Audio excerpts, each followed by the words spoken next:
Hello guys, I'm back. Today I will talk to you about split range control. In this video you will learn how to use the three different forms of split range and how to evaluate a real pipe instrumentation diagram. My name is Jefferson Costa and I teach students, graduates and engineers how to work with chemical process engineering and plant design. And be with me up to the end of this video that I will show you how to download for free the material that I have to share with you. So I'll be able to teach you what is split range and the three different forms of use. First, I need to make sure that you understand what are the main components of a control loop. And the main components of a control loop is the sensor, so it is the element responsible for measuring the variable in the process. It can be pressure, it can be flow, it can be temperature, or any other variable that has the interest in process operation. We have the controller, that is the block developed by the automation to use as reference to control the process. And we have the final control element that most often is a control valve, but not mandatorily is a control valve. In simple terms, the split range control is when we have just one controller send signals to more than one final control element, as we can see here in the picture. So the service is the same. We have a vessel separator with a pressure transmitter that is the sensor element. And in the case 1, we have two controllers sending signal to just one valve each one. So in this case, we have a SISO, single in, single out control. And in the second case, we have a split range control where a sensor element sends the signal for the controller, but in this case, just one controller that splits the outputs into final control elements that can be control valves or not. In this kind of arrangement, it is called split range control. Just one controller sends signals for more than one final control element. There are three types of strategies for split range control. This one is called split range progressive control or progressive split range control. The main purpose here is that the second valve will open only after the first valve is 100% open, as we can see here in the chart. So what is the purpose of this process here or for this control loop? We have a vessel separator, the pressure must be controlled in the vessel, and it is controlled in the first control valve to let constant pressure for the compressor. But for any reason, if the pressure inside the vessel gets higher than expected, the second control valve will release the excess to flare. So how it looks like in the chart? First, I have both valves closed, and when I start my process, the valve 1 will start opening with the signal from 0 to 50%. And when the signal gets 50%, my first valve will be 100% open. So it means that this valve is 100% opening from 0 to 50% output of the controller. But as I told you, the pressure continues to increase. So as 100% opening, this valve is controlling anything, and to release the excess of pressure, I need the second valve that from 50% of signal up to 100% of signal, it will start to open or to modulate. So any signal above 50% will actuate in this valve because the first one is already 100% open. So this is the split range progressive control. And when I reach 100% of my controller output, my second valve will be also 100% open. This is one way of using the split range control, but there are others. The second type of strategy for split range control is the exclusive split range.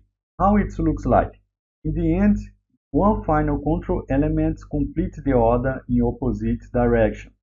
So as my controller sends signal at 0%, my first valve will be closed, for instance. When I reach 50% of the signal, both valves will be in the same opening position, that can be 100% open in this case. And from the 50% to 100%, my second element now will act in the opposite direction. That it means it started open and now it will be closing. It will close. Different from the previous strategy, where first we open 100% the first valve and secondly we open 100% the second valve. Now we have the opposite behavior in this kind of control. Not necessarily we will start with the valve closed and 50% both of them will be open, and at the 100% one will be open and other will be closed. It can be the opposite, like we had in this example here. So the control strategy depends on the process behavior and objectives. In this process here, we have a vessel with liquid, and we want to guarantee a pressure inside this vessel. So for doing that, we are using a blackening gas. That is an inert gas to build pressure inside the system. But as the level increases or decreases, we can have releases of gases in this case. So if the pressure is lower than expected, I will send gas to the vessel. If the pressure is higher than expected, I will release the gas with the second valve. So in this case, the chart will be the opposite from this example here. I will start with my first valve open to build pressure inside the vessel. As I build pressure, my output will increase and my first valve will close until I reach 50% of the signal. At 50% of the signal, both of these valves will be closed, but if I increase the pressure inside, for instance, I have releases of gases from the liquid, my pressure will increase, and to release this pressure now, my first valve will be closed and my second valve will start opening. So in this case, we have a exclusive split range control. And we have the complementary split range control. In this case, one final control element works in opposite direction to the other, and summing up, both of them will have 100% of opening the system. How it looks like?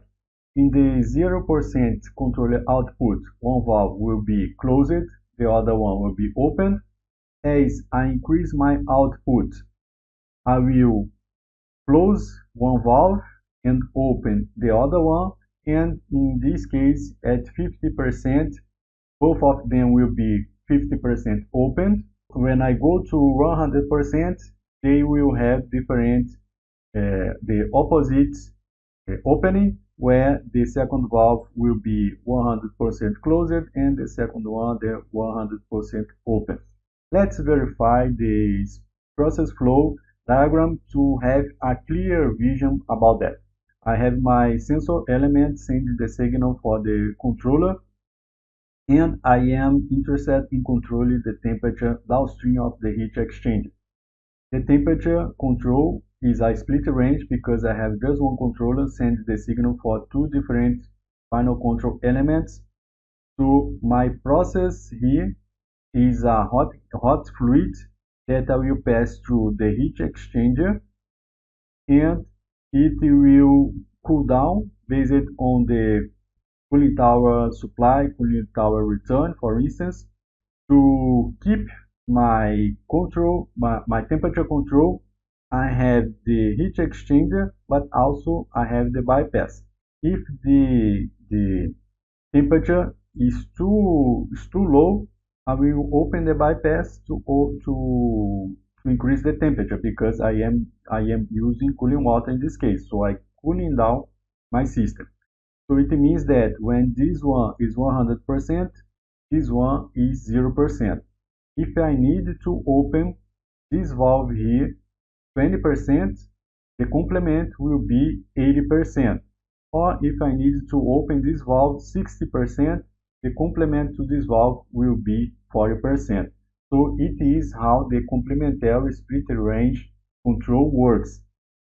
Let me share with you three important information before we go to the PNID review. The first one is that the split range, as you have seen, actuates in two or more final control elements. So in these examples here, we use two control valves with proportional splitting between the valves, but it's not mandatory. We can have three or more final control elements, and the split range between them can be different, because who does the split range, the automation for that is the automation engineer that has some kind of freedom to do that, based on the process engineer inputs, of course.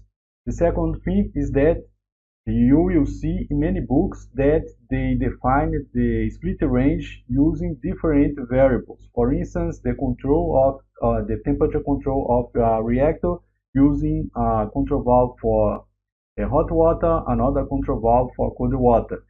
The split range can be done this way, but it's not mandatory to have different variables to have a split range control, because the concept is one controller for different final elements.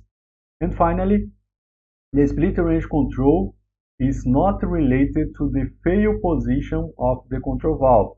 The fail position of the control valve is related to the process safety. Once we define the process safety, we will decide the split range control that can be adjusted according to the process needs. And as I told you, the automation engineer has some kind of freedom to arrange that for us. And just as a reminder, keep with me up to the end to let me show you how you can download this presentation for free. Now that you already know what is split range control and what kinds of strategies are available for split range control, I would like to show you a real pipe instrumentation diagram and how it looks like as a real chemical process engineer. So you can see here that we have air coolers, a pair of air coolers, and downstream of the air coolers we have a trim cooler. And what happens in this process here is that we had a generic pipe instrumentation diagram. It's very common in big companies that we have standard pipe instrumentation diagrams that we must adapt to the real case of the client.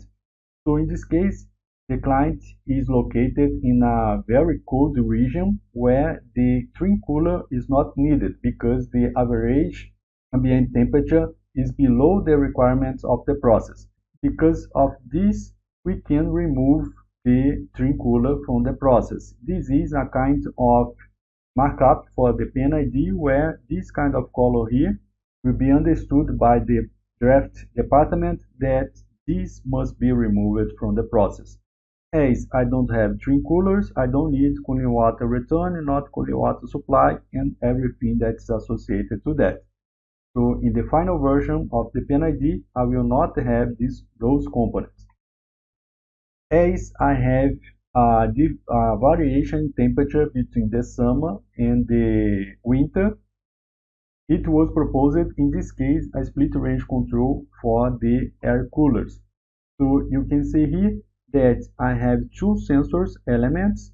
So the highest signal from these two elements will be responsible for giving the input to the TIC, temperature indicator controller. In the winter, for instance, when I start in the plant, I will, from 0 signal to 50% signal of my controller, I will start the first air cooler. As the temperature varies in the system, in the environment, it will load more or it will less.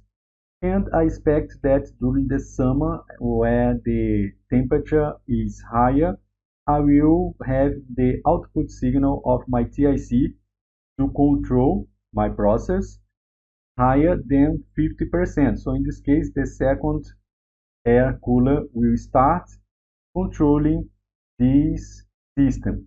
In this kind of arrangement, you can see that we are talking about the progressive split range control, because from 0 to 50%, my fan will operate from 0 to 100% capacity. As my temperature is increasing, I need to start the second fan, and from 50 to 100%, my second fan will reach 100%. So in the end, I can have both of them operating at 100% capacity. If you are not familiar with Pen ID reading, I will let this video available to you get familiar with Pen ID reading. And to download the presentation, you just need to look for the link available in the additional material in the description of this video.